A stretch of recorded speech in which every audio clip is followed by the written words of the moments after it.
In this video, I want to share why I am so excited about Blackmagic's latest version of the ATEM Mini and the streaming bridge.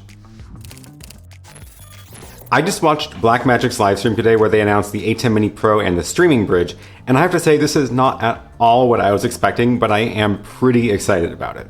Blackmagic is funny. You see these livestream announcements and you never really know what to expect. They are very good at keeping leaks under wraps. Okay, so a quick recap of what they announced today. There is a new ATEM Mini model, the ATEM Mini Pro ISO. It is identical to the ATEM Mini Pro, except that it can record each input separately. Now, for certain workflows, this is super important. This isn't really useful for these kinds of videos I make, or it's actually not even useful for my own live streams, but where I definitely can take advantage of this is when recording a live interview or podcast or a conference.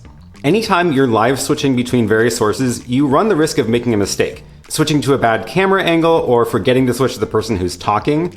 And if you're live streaming, you're just out of luck. But if you're recording and want to push up an edited version later, then if you had the original feeds, you could mix them separately and cut them in later. Now, of course, you can already do this with the regular ATEM Mini if you're recording in each camera. But what about using inputs that don't record, like bringing in somebody's slides or a phone? And even if you could record in the camera, do you really want to make sure you remember to hit record on each camera and make sure the SD cards all have enough space on them? So bringing the recording feature into the ATEM Mini itself makes a ton of sense. But here's what's really exciting about this. Not only does it record each input as a separate video file, it also records your cuts and saves them as a DaVinci Resolve project. So once your show is done, you can just bring that into Resolve and all your cuts are there, and you can make changes if you need to. And they actually showed a few really amazing workflows with this in their announcement video, so go take a look at that if you want to see all the details about this. Okay, so pricing. The ATEM Mini Pro ISO retails for $300 more than the ATEM Mini Pro, so $895 total. Now that is starting to get up there in price, but it really still is a good deal because trying to add recorders to each feed before they go into the ATEM Mini will add at least that much cost anyway. You might be wondering why they didn't just ship this as a firmware update to the ATEM Mini Pro.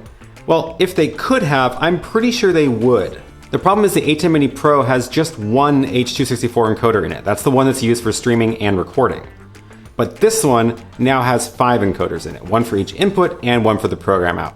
That is a lot of additional circuits inside the device. One thing Grant mentioned during the live stream that caught my ear is that they are planning on bringing some of the features of the Pro ISO into the ATEM Mini Pro, which I assume means the features of creating a DaVinci Resolve project from all of your live edits. But what good is it if you can't record ISO feeds itself? Well, remember, the ATEM Mini can still trigger recording on your Blackmagic cameras, so you can bring in those ISOs later to mix with the project created during the live switching.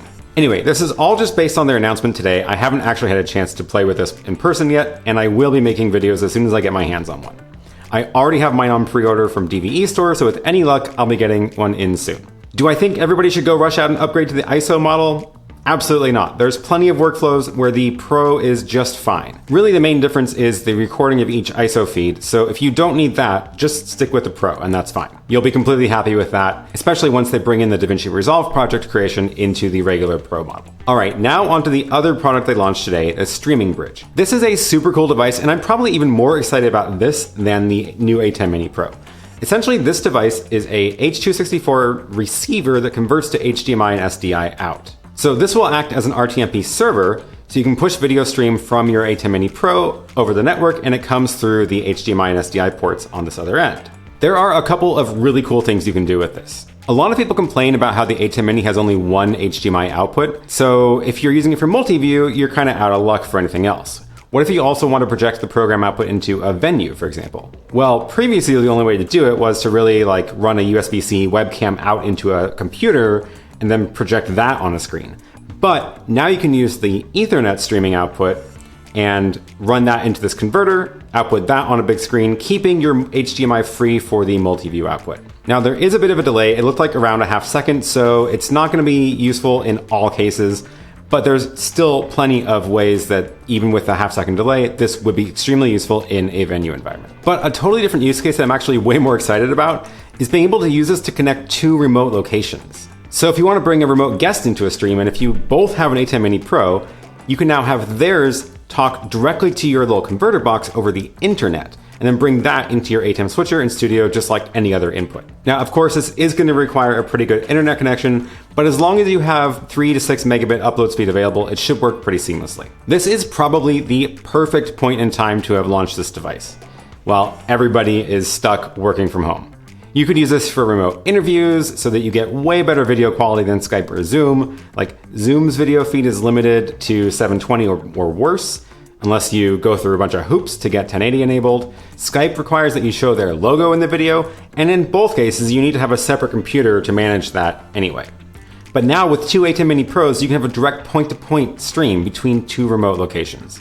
Anyway, I'm super excited about all the different ways to use this, and I'm going to be doing a lot of tests as soon as I can get my hands on one of these. I would love to hear about how you would use the Stream Bridge in your own workflows, so please let me know in the comments below. And that is all I've got for today. As always, give this video a thumbs up if you enjoyed it, and subscribe for more videos like this. Thank you for watching, and I will see you in the next one.